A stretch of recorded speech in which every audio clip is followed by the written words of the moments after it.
Hello, everyone, and welcome to our session, Enhancing Peer Review with AI. Where should we draw the line?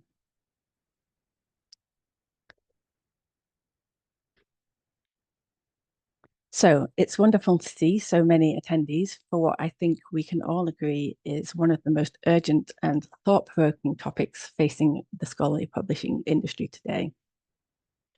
The rapid growth of generative AI has opened up exciting opportunities to make peer review faster, more efficient, and more consistent, but it also raises serious questions about transparency, research integrity, bias, and accountability.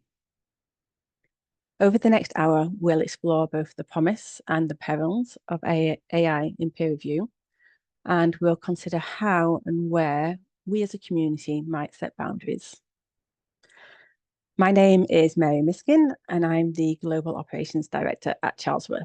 In my role, I lead teams developing AI-driven tools and services for publishers and researchers. So this question of how to responsibly integrate AI into editorial workflows is very close to my heart. Before this, I was head of editorial for Emerald, where I was responsible for the end-to-end content journey from submission through to final publication. Today, I'm joined by a truly exceptional panel of experts who each bring a unique perspective on this issue. We have Daniel Ukro, Head of Ethics and Research Integrity at the American Physical Society, who leads there on safeguarding research quality and integrity. Patrick Stark, the co-founder and CEO at ImageTwin, a company using AI to detect image manipulation and duplication in manuscripts. Elliot Lum, the co-founder of Signals, who brings deep experience in peer review and research integrity and in developing tools to support editorial decision-making. And Elizabeth Bick, the internationally renowned science integrity consultant, celebrated for her work uncovering research misconduct and image manipulation. I'm delighted to have such a diverse mix of perspectives here, spanning publishing ethics, AI innovation, and research integrity. So here's how we'll run this session. We'll walk through a series of short topic blocks, starting with the latest developments, then moving through AI's promises, its risks, ethical and legal concerns, and finally looking at practical solutions and next steps. We'll be keeping this conversational with time for your questions and polls along the way, so please do get involved within the chat and the Q&A. So let's begin by grounding ourselves in what's been happening most recently. Over the past year, the use of AI within peer review has shifted from experimental to almost ubiquitous in some parts of the publishing process. We've seen new tools being trialed for everything from reviewer selection to quality scoring, and from plagiarism detection to writing support. There's also been a noticeable rise in research and reporting on AI's impact. For example, we've had the recent news from Clear Skies and AACR citing Pangram's ability to accurately detect Gen AI content, with a summary article by Ian Mulvaney asking, can we now detect ChatGPT output? This narrative reflects a potential shift in previous assumptions that it's near impossible to accurately detect Gen AI outputs. Meanwhile, Springer Nature has retracted over 200 papers since late 2024, many of which are linked to suspected AI misuse. And Retraction Watch is now actively cataloguing papers and even peer reviews that show signs of being AI written. And a new paper presented this month at Peer Review Congress by Isaac Cohane argues that as AI becomes more capable, it isn't just supporting the writing process, but increasingly integrating into peer review workflows, perhaps even redefining what we count as authorship or intellectual contribution. So there's a real sense that AI is both reshaping peer review workflows and testing the boundaries of what we consider to be trustworthy scholarship. So Daniel, given your work in research integrity at APS, I'd love to hear from you first, from your viewpoint, what are the most significant developments in AI-enabled peer review over the past year, and which are the trends that have been most visible to you in your role? Thank you. I'm very happy. Let me just stop by saying I'm very happy to be at this panel. This is very exciting. Um, so I know of several companies that are developing assistants for editors and reviewers in peer review. And these programs can do things like summarize a paper and even get started on writing a report for reviewers. What I am keen to stress for reviewers is that they need to take final responsibility for the report, and reviewers also need to be aware of the policies of the journal for which they're reviewing. Not all journals have the same policy, and some journals do not allow any AI assistance at all. But one thing I am excited about with these tools, it may not be so glamorous, but it's analysis of references. I've seen programs Mhm. that not only check DOIs, but also ferret out hallucinated references and even question the relevance of references, addressing citation manipulation by reference stuffing. And this may not motivate any breathless social media posts, but taking this kind of tedious work and making it easier for reviewers is a real service. Thanks, Daniel. So I guess you would say maybe one of the most innovative advances you've seen is the extension of reference checking software beyond just, is this a valid or a recent reference, to a more nuanced understanding of how that reference fits within the scientific Yeah, context. I'd say so. If I This isn't anything to do with AI in particular, I don't think, but the load on reviewers in terms of the number of papers they're asked to Hmm. review is rising at a staggering rate, and any tools that can make that easier for reviewers are very welcome. I think they just need to be used responsibly, but I would say that. Yeah. And then, Elliot, moving to you, I guess, looking from the technology perspective, what trends have you seen in the ways in which technology is being harnessed within peer review? Yeah, I think there's been this really interesting trend both in AI and kind of mirrored in research integrity as well, which is where I spend a lot of my time thinking about. Which is about a year ago, I think we were just starting, from the publisher perspective, moving, along the change curve from being a bit kind of anxious and not sure of what to do, and now moving into, acceptance and experimenting. And over the last year, we're seeing, these tools move into workflows, kind of all along the workflow, and especially in peer review. And this is really positive, I think, and I think we're going to go into some more specifics of how that's helping publishers. Um, but there's something else happening as well, right? Which is how researchers are using these tools as well to create Hmm. research. And in terms of the publishers, where they are on the change curve there, it's a little bit further back and a bit not too sure how to deal with it. We see, uncertainty in policies, um, and it's kind of not surprising, maybe, because some of these outcomes are maybe negative at the moment. We see things like paper mills using AI to create fake content.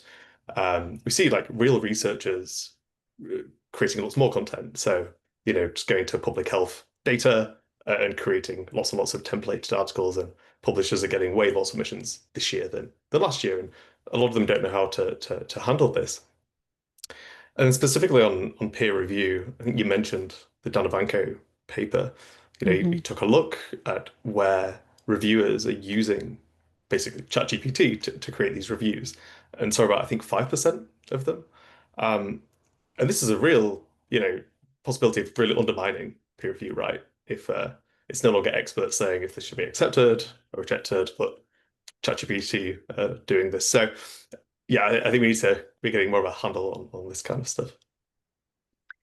And one of the things you mentioned there, Elliot, was you feel perhaps researchers are harnessing tools more readily than publishers potentially are integrating into their own workflows and providing as services, I guess, to their reviewers and authors. Um, as a technology provider, do you what will I say? I guess one of the things I hear a lot of conferences is publishers will say we've got so many tools and so many technology providers in the marketplace now. It's difficult to know what to do and what we should use. And I guess I'd throw this to you, Daniel, as well from a publisher perspective. Do you think that there's too much technology available to publishers that makes it hard to make the decision of what potentially you need to harness? Um, I don't know that I want to be the person who says there's too much technology, because that sounds a little regressive. I think the main thing, and I think Elliot already touched on this, I think it's very important to keep the peer in peer review. It is all about researchers talking to each other. Ultimately, nobody wants a decision that's made by a computer for you. And it also is something that's built very much on trust. And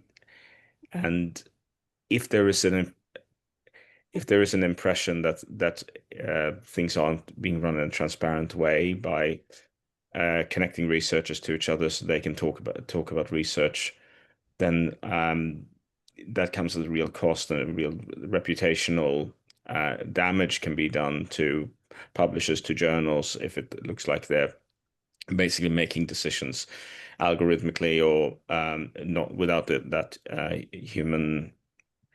Basically the person making final decisions has to be a human and not a computer. So, but it is interesting, and I do think that there are a lot of exciting developments that will make things better, and it all comes down to keeping in mind that technology is a means to an end and not an end in itself. And I guess following on from that, the reference at the start of the slide here about can we now accurately detect Gen AI content, and I open this to any of the panelists. I also heard competing perspectives on this about whether or not it's actually problematic to have Gen AI content within a paper. Is it going to become the norm, and should we be running tools that are trying to detect it? I can share my perspective on this. So, yeah, I think a little while ago we were all saying it's impossible to tell whether it's Gen AI. Pangram has shown us that maybe it is possible. I think there remains a bit of an issue, which is we're all using it in one form or another, right? And so I don't think it's currently possible to tell the difference between editing a document and creating a document, right? So you're going to end up, if you're screening these at submission, for example, you're going to get flags on almost everything, but not be able to know, have they just gone to ChatGPT and said, write me an article, or have they gone to ChatGPT and said, help me edit this article or translate this, which I think, the latter are completely valid uses of AI.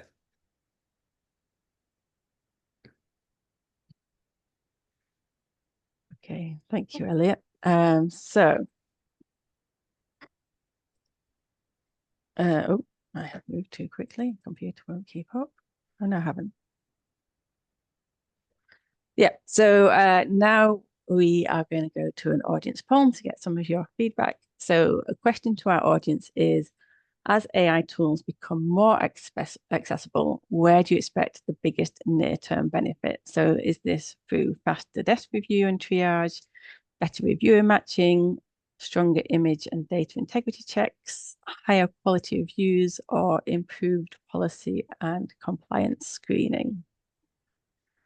So whilst we wait for the audience to cast their thoughts on this, Elizabeth, I guess from your viewpoint, which do you think might make the biggest near-term benefit within peer review?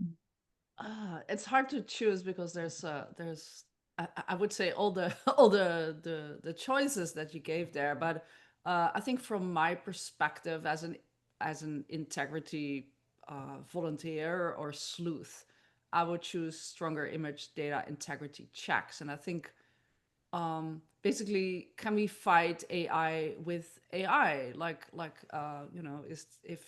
If a manuscript has AI generated data, including images, can we detect that? And maybe we can use AI for that. And I'm definitely not a computer scientist, but that is something I would hope it will have the biggest impact. I guess, Patrick, would you concur with Elizabeth's viewpoint there? Yeah, absolutely. I would also say that we have AI on two sides. On the one side, people who might want to change the results, generate images, text that has not really been research that has been done. And on the other side, we have AI to try to like improve the integrity and check all these. And I think as like when you look into the development over the last years, it has been so dramatically and so easy to generate text, to generate images, data. So we have to use also the AI to work against it. And like we do, so we look for, hey, is that image being detected? For text plagiarism, is the text being detected? Because we come to a point where it's nearly impossible as a human to make sometimes the judgment if something has been generated or not, because it's getting just the quality is getting so good that with like what we do in the past, it's very difficult to like make the estimation. Okay, so the results of the poll, it's kind of fairly equal between many of the points, but faster desk review and triage is coming out tops as potentially the most promising use of AI within peer review. I think that reflects what I've heard previously at conferences, webinars, and so on, that people really see the value of AI in that kind of standard checking where you can mitigate against variances and do a more data-led check. Daniel, you have a point to add? Yeah, no, well, it's more of a statement rather than a question. So, but there are two things going on here, I think, in this poll, and one has been highlighted very expertly by Elizabeth and by Patrick. But there is AI for the use of dealing with misconduct, and there's AI for the use of regular review. I'm working in integrity. I'm always at pains to remind myself that the overwhelming majority of our authors and reviewers are good faith actors who are not trying to pull a fast one. And in that line, I think that what I've been very excited about is some of the initiatives that have come out, techniques have come out for better reviewer matching. I said already that reviewers are overwhelmed and they get a lot of requests. And actually, if I can hazard to speculate about intent, might be what drives some reviewers to be using programs like ChatGPT, because they just get too many requests. It's too much work. So if we can, there's also the fact that the best reviewers are overused massively, disproportionately. So if we can do better reviewer matching, find new reviewers, find underutilized reviewers, spread the load more evenly, it will improve peer review across the board. Yeah, yeah. And there was a presentation at ALPSP last week. I can't remember who it was, but they were extending their reviewer matching technology to also personalize that invitation to the reviewer. So it wasn't just a generic, hey, do you want to review our paper? But this is what the paper's about, and this is how we've matched you as an expert to it, and why we think you're the best person to undertake that review, which again should help to streamline the process of reviewers actually believing they're capable of conducting that review and accepting that invite.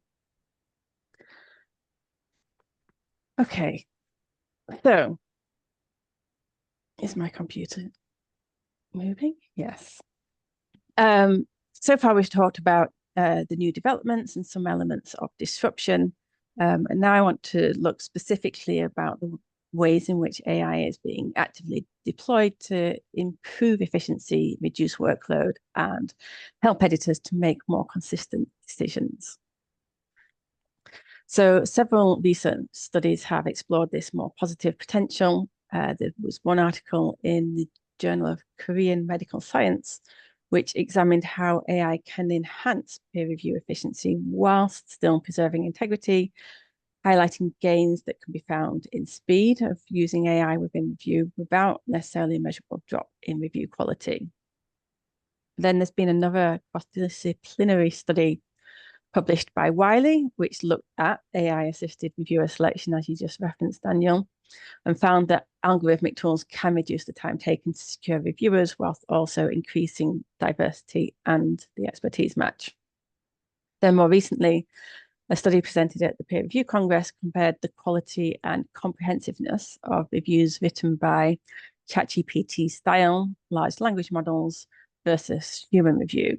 And although it found mixed results, there was some clear promise in terms of the coverage and structure, particularly when combined with human oversight of that AI review. And then finally, a recent study has found that humans were only able to accurately identify AI-generated images 62% of the time, and calling for more robust detection tools to screen for AI-generated images. So we see AI is starting to support several different points in the review chain, from screening incoming submissions to finding the right reviewers to even drafting peer review reports. So Elliot, I'll come to you first for this section. At Signals, you're building AI systems designed specifically for editorial workflows. So what, in your perspective, is the most impactful way you are seeing AI being harnessed in editorial offices? Yeah, so I guess what we're doing is we're right at the start of this workflow, so more around the triage stage. So when an article comes in to a journal, what Signals will be doing is helping you understand, can you trust that manuscript? There are other tools like Image Twin, for example, and I think what we're trying to do at this stage is two things. So one, speed up those processes. There's lots of checks to do at this stage. That could get me, as Daniel mentioned, it might be like looking at the references, trying to find issues. That takes loads of time, but we can deliver that in seconds. There are then the issues. There are then doing these checks better, right? So using AI to find, let's say, issues in a manuscript that would be really, really hard to see on your own. Like something that we see people do in Signals is like ask a manuscript, are there any inconsistencies? Okay, and then they'll suddenly see that the topic changes on just like one line in a manuscript. And it's where something like a template of a paper mill has gone wrong. And it helps people find these issues quickly before it gets to peer review. Image Twin is doing something similar, right? It's unless you're Elizabeth Bick, it's going to be really, really hard to see like these issues in the images, and that's what Twin's doing. It's helping you do these checks better. To move down the workflow, you mentioned already reviewer matching, right? It's where AI is being used, and it's used by lots and lots of publishers. And I think the biggest thing, maybe outside of the integrity piece at the beginning for me, is peer review itself. And peer review is, the biggest bottleneck in all of this in the publishing workflow. It takes a long, long time. It's hard to do. And what we're seeing now is a few publishers experiment and just put into their workflows kind of LLM supported peer review. So there are a couple of things mentioned at the peer review congress about this. One was BMJ did a study where they had a human do some reviews and then LLMs, and they compared them. And the LLM actually did better in most of the categories that they were testing it, and better overall, which is super interesting. And then I say this wrong, New England Journal of Medicine AI have actually started offering rapid review, right? So this is where they have 2 AI reviews and then 1 human review, and then their team looks at it, makes a decision. And they've got peer review down to just 7 days because of that. So that's a huge improvement. So doing more, yeah, I think we'll expect to see more publishers do this kind of thing, which is really exciting.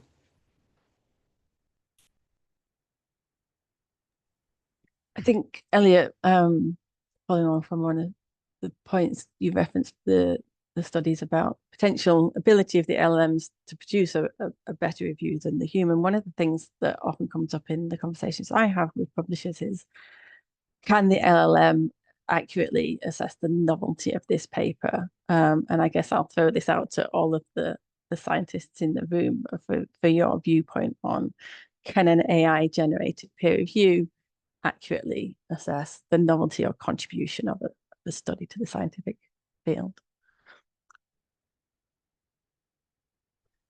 I can say from the BMJ paper or abstract that I think that's the one of 2 areas where the human just did better, like significantly better than the AI. Yeah, it doesn't have the ability basically to be assessing novelty.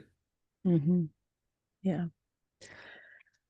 And then Patrick, Elizabeth, Elliot referenced their trends in terms of image integrity problems. Elizabeth, over the last year, have you seen kind of any changes in techniques or patterns within manipulated images? I guess particularly potentially an increase in the use of AI generated images.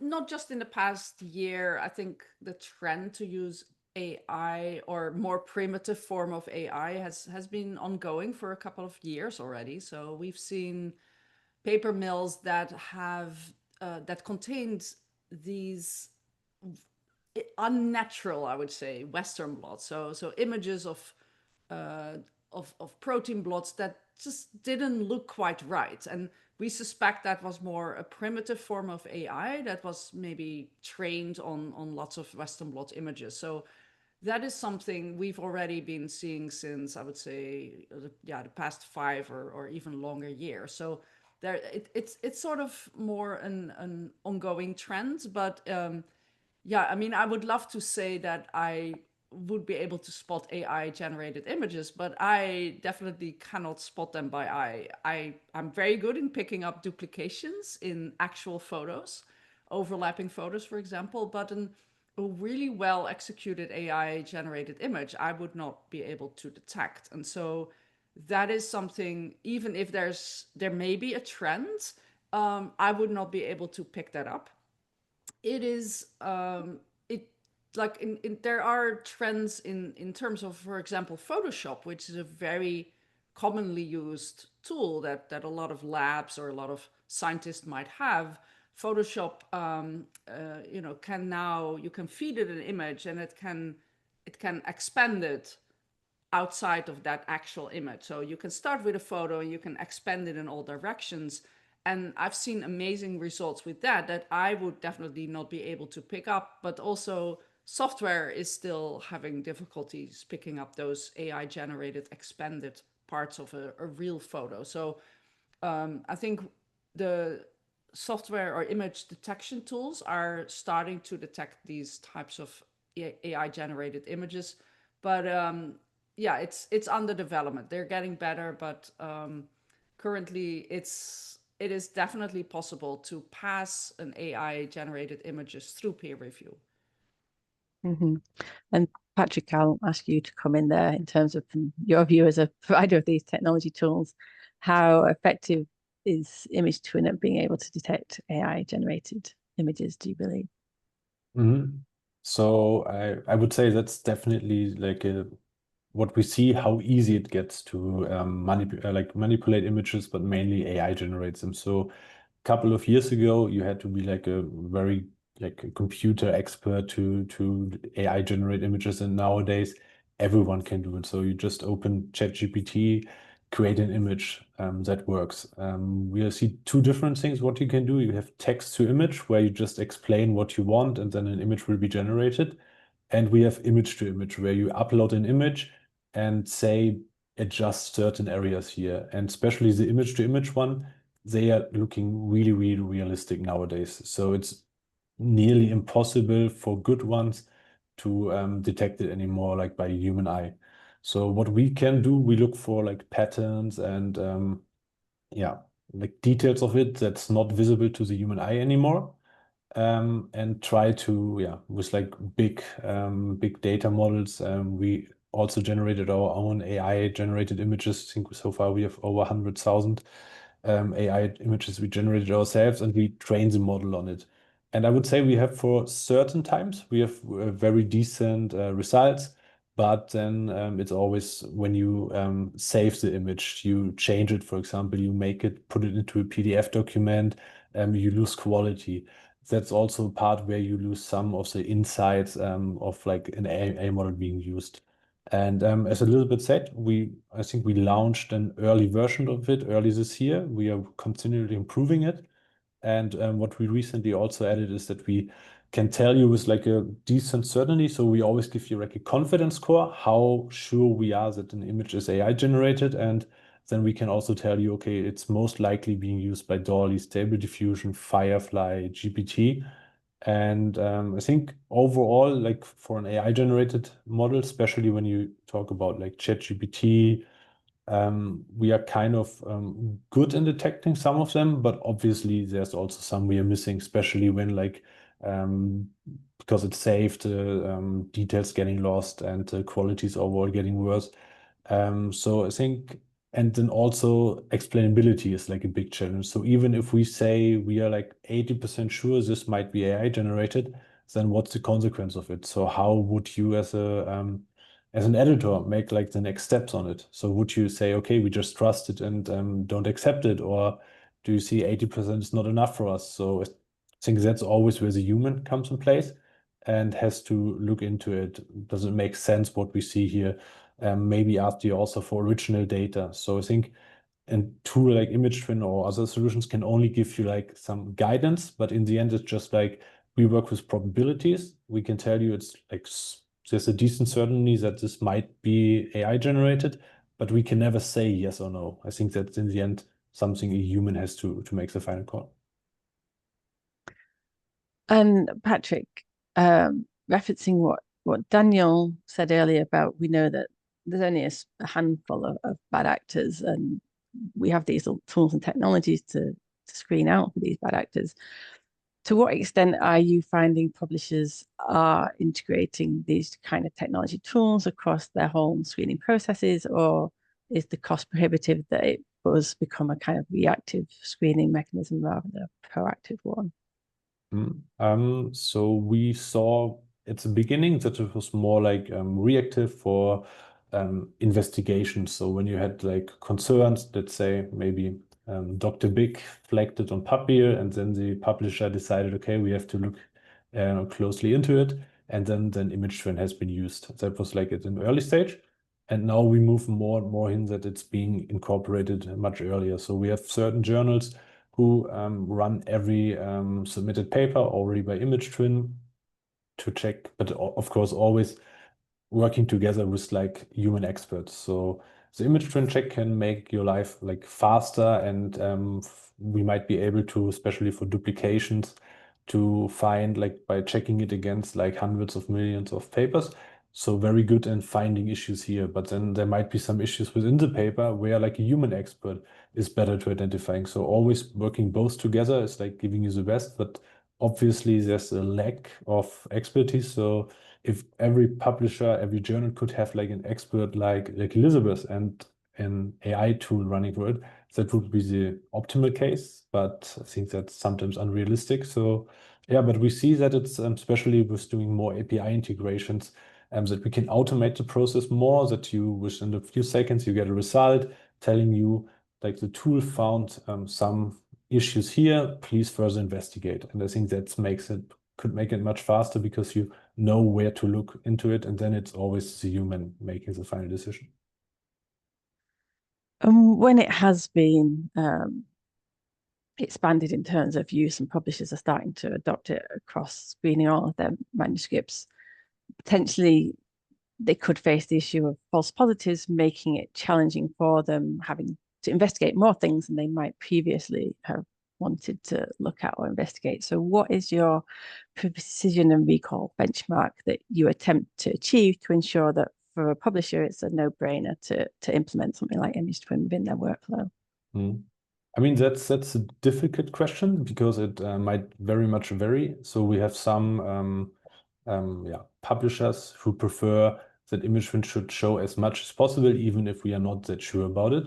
And then we have others who say we want to really focus on the most likely cases. Therefore, we implemented like it's called confidence score, which we, for every finding we have, we can give you like a score based on our estimations from 1% to 99%, how certain we are that something is an issue. Of course, it's not always perfect, but it gives you like an indication. And so each user can you can set your own threshold. So you can say for certain journals, we want to have a high one, for lower one. And the more you play with it, because I think it's just like easy mathematics that you say, if you want to increase the detection rate, it comes to a cost of a false positive rate. I would say overall, the false positive rate is quite low, but of course, if you run it over like a big number, if you run it over 10,000 images, even 1% false positive rate would mean that a significant number of images has been flagged that might not be an issue. So therefore, it's always a trade-off, and and you as a publisher can decide by yourself how you want to focus more, so you can like adjust like how detailed the software checks, or if you just want to have like the most severe issues, and obviously then the false positive rate is much lower. And Elliot, from the perspective of signals, do you have similar challenges that publishers come to you with, that potentially signals is making them look more into false positives than if they hadn't implemented it in the first place? No, so we look at this in a not the same way as Patrick, but I guess some kind of similar lens in that we're providing an overall evaluation of an article, right? That's, so let's say, alert all the way down to looks good. And so the alerts are what we're saying to a user, like, hey, you should take a deeper look at this article. And if they see that and take a look at signals, they'll see everything we found in an article, right? All these individual signals, whatever that might be reference issues, for example. Now we're super transparent with these. Everything that we find, we'll show to them. So the way that we think about false positives is if a publisher notices that, hey, we're flagging lots and lots of articles because of a certain set of signals, they can then feed that back to us. And this has happened in the past, and then we can tweak those quite easily. And something we're just trying to do as well with our publisher partners is enable them to change certain thresholds of those signals as well. So it meets their needs, so similar to what Patrick said as well. Great, thank you. Right, let's move on to the next section of the discussion. So that was kind of looking at the promise of AI. Now let's turn to some of the risks and realities of using AI in peer review. So although we can see benefits of things like speed, consistency, scalability, alongside this, we have new ways that integrity can be compromised in sometimes subtle or hard to detect ways. And recent studies have begun to document some of these risks. So there was a paper presented by AACR at the Peer Review Congress this month that quantified the use of generative AI by both authors and reviewers in the cancer research field, showing how widespread its use has become, often without disclosure by those authors or reviewers. And then there was also a Nature report on cases where scientists have started to embed hidden messages inside their papers to game AI-driven peer review systems, exploiting the fact that there may be some automated checks that will interpret these prompts and maybe give a positive review. And then another study on Open Archive explored whether large language models, as I think we touched on earlier, can reliably identify critical limitations in scientific paper. And it found that LLMs will often miss subtle methodological flaws that an experienced researcher would catch. So potentially we have a risk of over-trusting AI and enabling people to game these AI systems that would raise some real questions about oversight and accountability. So Daniel, if we start first with you in this section, how concerned are you about the undisclosed risk of AI by peer reviewers? Well, yes, this is actually a big concern for us, and it's also something which falls outside of the paradigm of authors using generative AI. So I'll start by saying that our policies do not allow for reviewers to upload a manuscript to large language models such as ChatGPT in order to generate a report.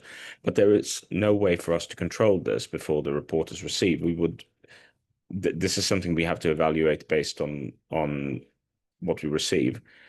And we also have a different relationship with the reviewers. They're doing work for us, and we don't have the same relationship, as I say, as we have with the authors. And we have very few sanctions or sticks, so to speak, to deploy. We could say things like, well, we're not going to send you any more review requests. And they could just turn around and say, is that a threat or is that a promise?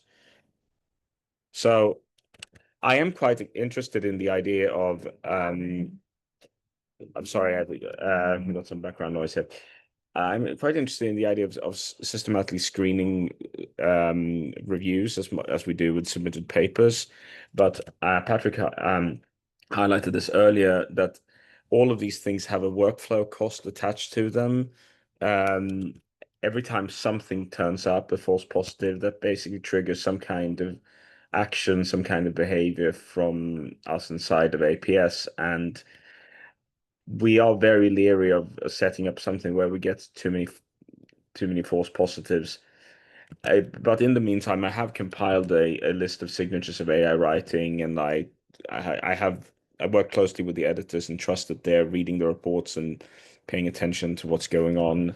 The worst thing, of course, I mean, one of the biggest potential issues with this is the issue of hallucinated references, where we really want to avoid those getting just transmitted uncritically to the authors, because that looks really bad and really compromises trust in the review process. What you mentioned there, Daniel, about kind of sticks and carrots, do you think publishers should be doing more to provide reviewers with these AI tools that you're saying don't use AI, but should a publisher give them a tool that they do authorize that will support them in that process of conducting their peer review?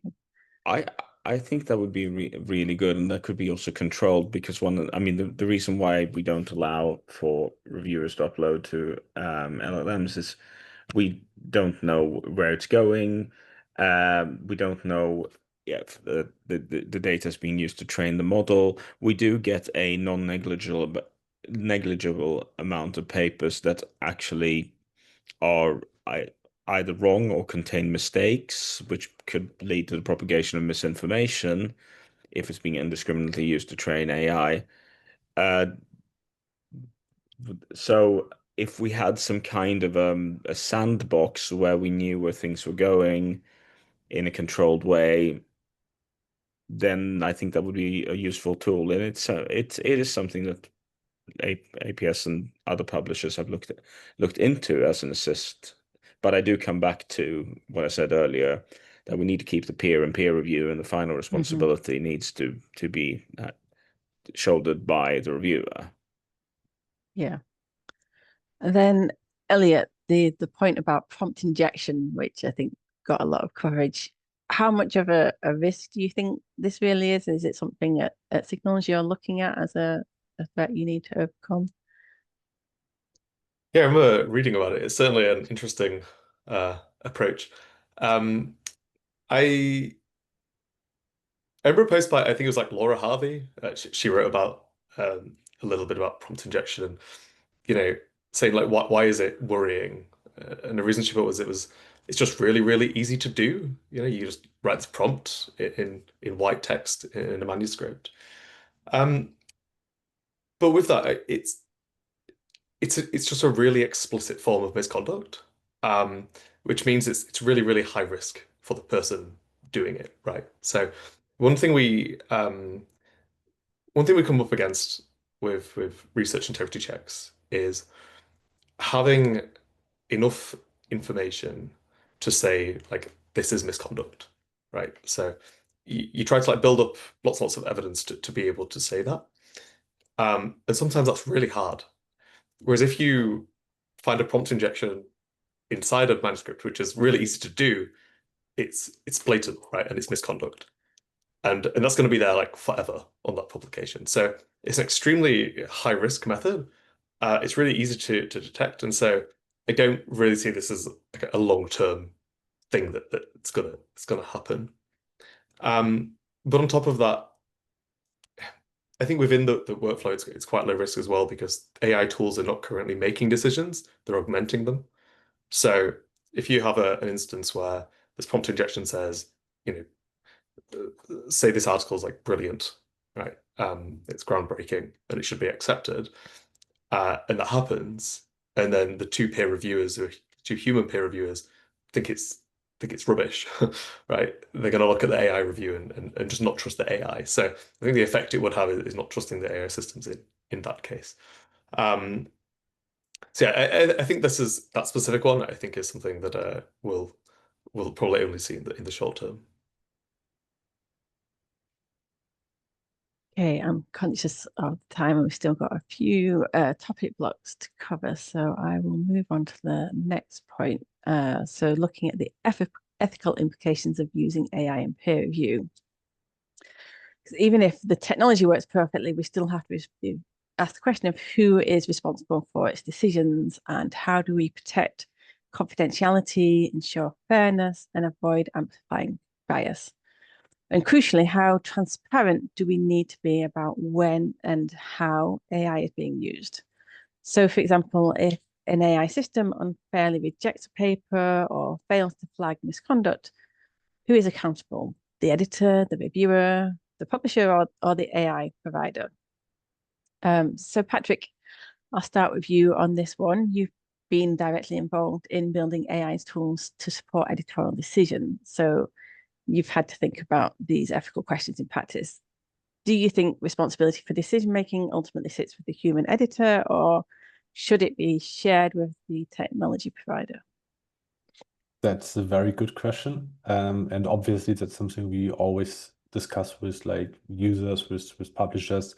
Okay, how much can we trust like the results of the software?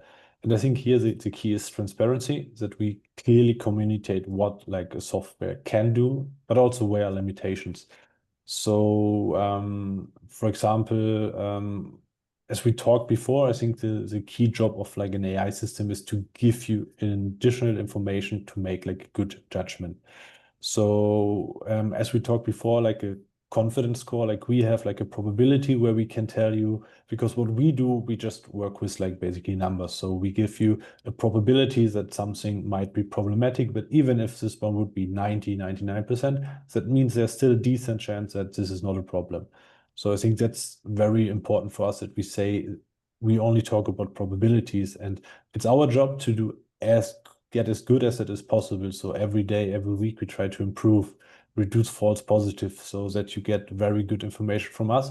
But then there are new topics, and there are new AI models being launched, like a new version of Dolly, of ChatGPT, and then we have to rework it. So it's always like continuously improving it. And I think that's our job. Of course, we also have to ensure that data you upload is not used for our training purposes, not being shared, so that we make a clear cut that, as we talked before, that we ensure that it's not leaked somewhere. And then on the other side, the human where has to aggregate all the information and then make like a good judgment call. So I would say the final responsibility is always by the human, because that's who's making the decision. And I would not like a world where AI system make an automated rejection of a paper or approval. But it's also a lot of our responsibility to do as good a job of transparently communicate what we can do and to give you as good information as possible.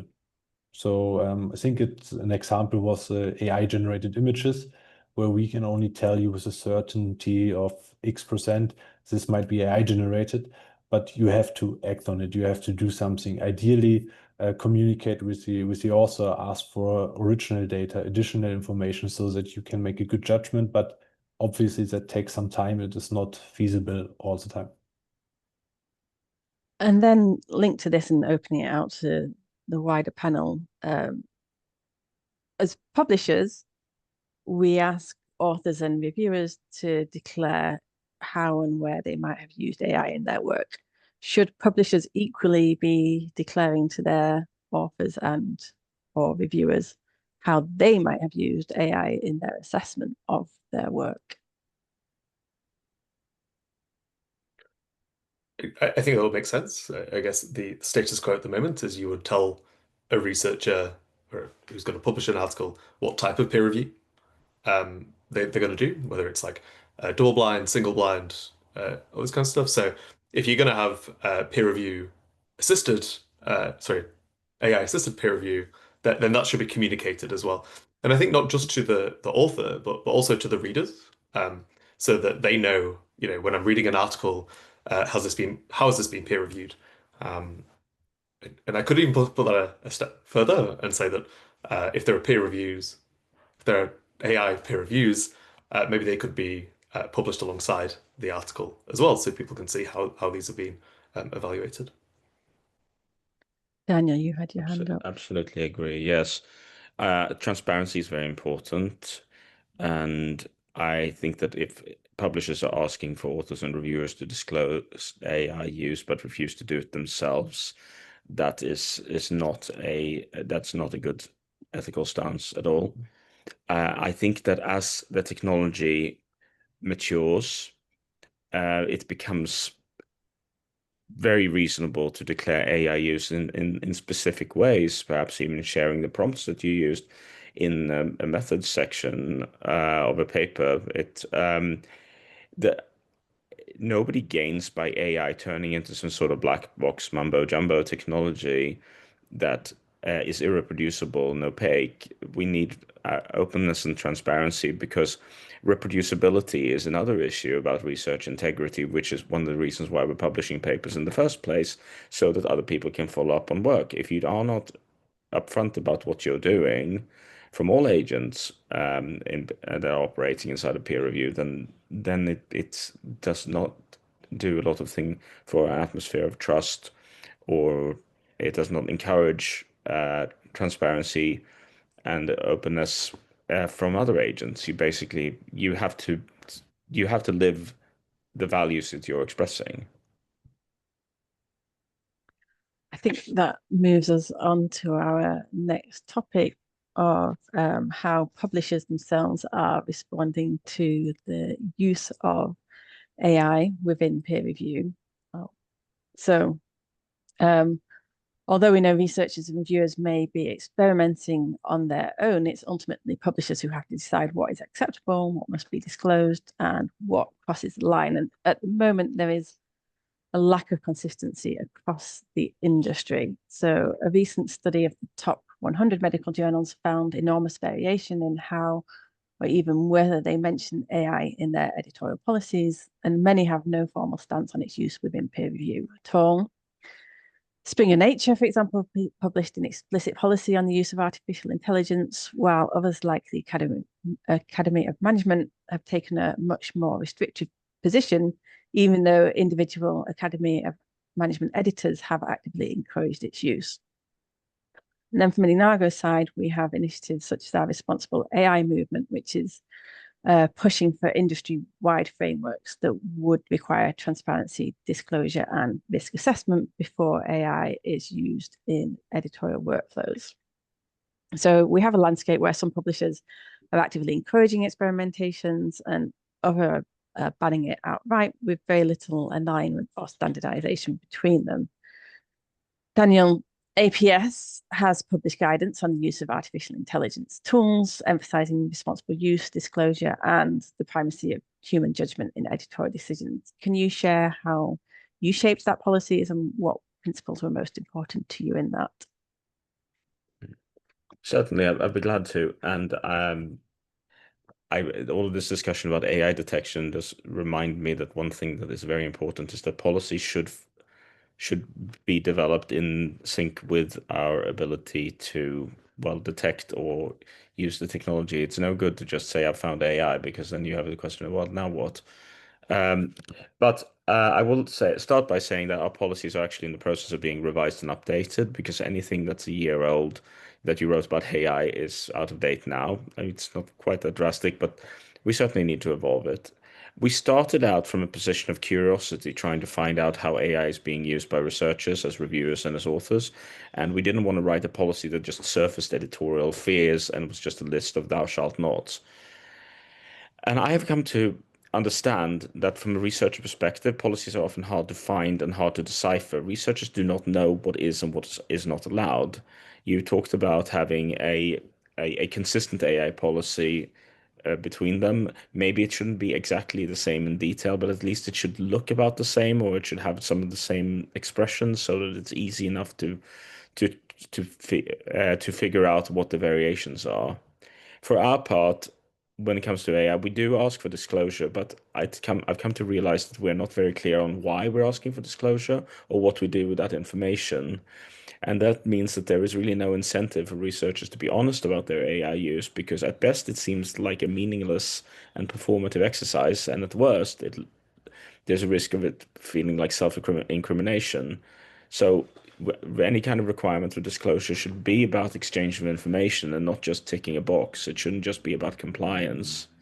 I would really like to see more harmonization of AI policies across publishers, because the burden falls on researchers to keep up with whatever it is that journals are requiring. And this is actually be particularly burdensome for authors because normally a manuscript is often considered by several journals in its peer review journey.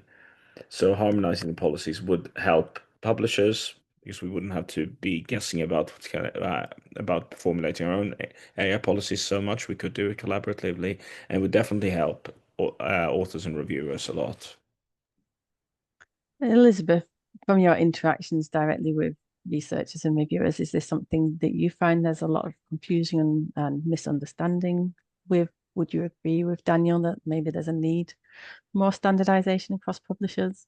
Yeah, absolutely. There's a need for standardization. And as a person who still does a lot of peer reviews, I find it very hard to find what the policies are. Typically, I would get an invitation from an editor to peer review a paper, and then you accept or you deny, and then the next step basically is clicking on the editorial manager or whatever system they're using, and then downloading the PDF. And so if there are certain policies on AI, I would not necessarily see them at all. So unless they're in the invitation letter or very clearly marked in the editorial system, I would not see that. So yeah, I as a peer reviewer, I'm a bit confused. Can I use it? Because especially since we've discussed earlier that that a lot of journals might include AI-generated peer review and also human-generated peer review. If the human-generated peer review is also partially based on AI, then the human participation in this whole process becomes less and less. So I think that is a very concerning trend. But on the other hand, most of us are using AI to, at least I know it as a non-native English speaker, I use it for, improve my writing. And so the next step to look at, can we use it to improve my peer review is an easy one. You just would toss the whole thing into ChatGPT and it will help you write a better peer review. So I think we're in a situation of flux where things are still rapidly changing. A couple of years ago, or not that long ago, maybe only a year ago, some editors would say, oh, we absolutely do not allow any use of ChatGPT to either write or do peer review. And I think those opinions are rapidly changing as it becomes part of our life. So it is confusing. The landscape is very diverse. And I would absolutely agree with what Daniel said earlier, that we need much better transparency, much better visibility of the guidelines, but also unity in the guidelines. And I think it's maybe too early to tell what the final decisions would be, but I think we're leaning towards more and more use of AI in everything we do. Elizabeth, that final point by you, and I'm conscious we've got 1 minute left. We've had such a great discussion.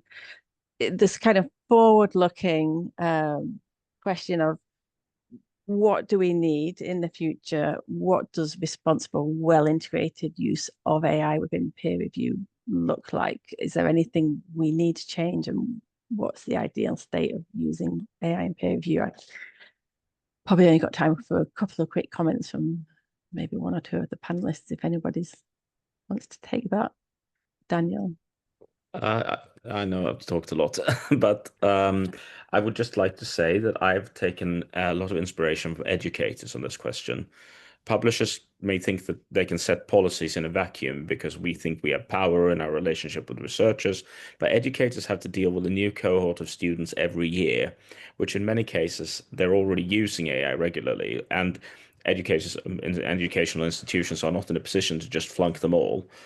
So I recently came across a pedagogical development called the AI assessment scale, where the use of AI is explicitly part of the assignment, and you will be graded on your ability to use AI and your understanding of the boundaries of that use. I'm not exactly sure how to export that to peer review, but I'm envisaging blue sky sort of a world in which responsible AI use frees up researchers to talk to each other more about what really matters. I come back to having said a couple of times now, keeping the peer and peer review and not losing sight of the end goal, that ultimately research is about adding to the store of human knowledge, and peer review should be used in that aim. Thank you, Daniel. That's a really interesting perspective and something definitely would like to look into, thinking about responsible, how people have used AI and being able to demonstrate their knowledge of how they've used it. So I'm afraid we are out of time. It is 3 o'clock, 1 minute past. So thank you all, and special thank you to all of our panelists for such a thought-provoking and insightful session. I think what's clear from all of our discussion is that artificial intelligence isn't just another tool that we can drop into our workflows. It is a transformational force, but it's something that does challenge what we think about authorship and accountability and trust. And although AI clearly can strengthen peer review and help us handle growing volumes, we do need to ensure that it is used in a consistent and fair way and wisely to ensure that we're not eroding the foundations of scholarly communication. So let's continue the conversation. Thank you so much to all of you for being a part of it today. And thank you for all of the questions on the chat and Q&A, which I'm aware colleagues have been answering. So thank you everyone for your time, your contributions, and a special thank you to our panelists.